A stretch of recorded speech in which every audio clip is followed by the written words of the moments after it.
পিতর ও যোহন একদিন মন্দিরে গেলেন। মন্দিরের সুন্দর নামক দরজার বাইরে এক ঘোড়া বসে থাকতো। সে হাঁটতে পারতো না। সে লোকেদের কাছে ভিক্ষা করত।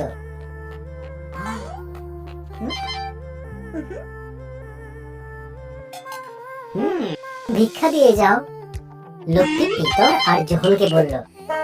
দুই শিষ্য লোকটির দিকে তাকালেন। তাদের কাছে ভিক্ষা দেওয়ার মতো অর্থ ছিল না, কিন্তু তার চেয়েও ভালো কিছু ছিল।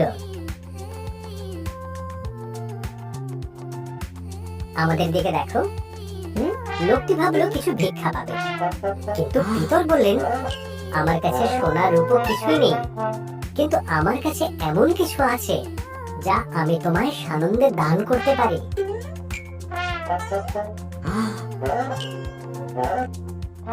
নাসরতীয় যীশু খ্রিস্টের নামে বলছি, তুমি হাঁটো। লোকটার হাত ধরলেন পিতর।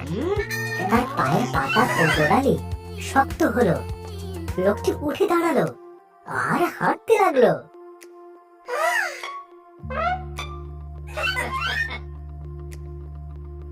সে পিতর আর যোহনের সঙ্গে গেল।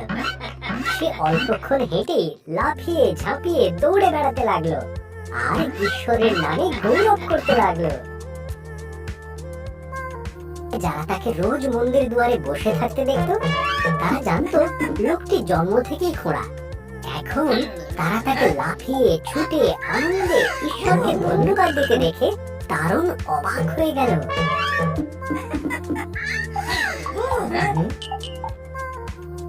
পিতর লোকেদের তার বিষয় জানালো, যার শক্তিতে ঘোড়া সুস্থ হলো। তিনি তাদের যিশুর কথা বললেন। তার কথা শেষ হতেই অনেকেই যিশুকে অনুসরণ করবে বলে স্থির করলো।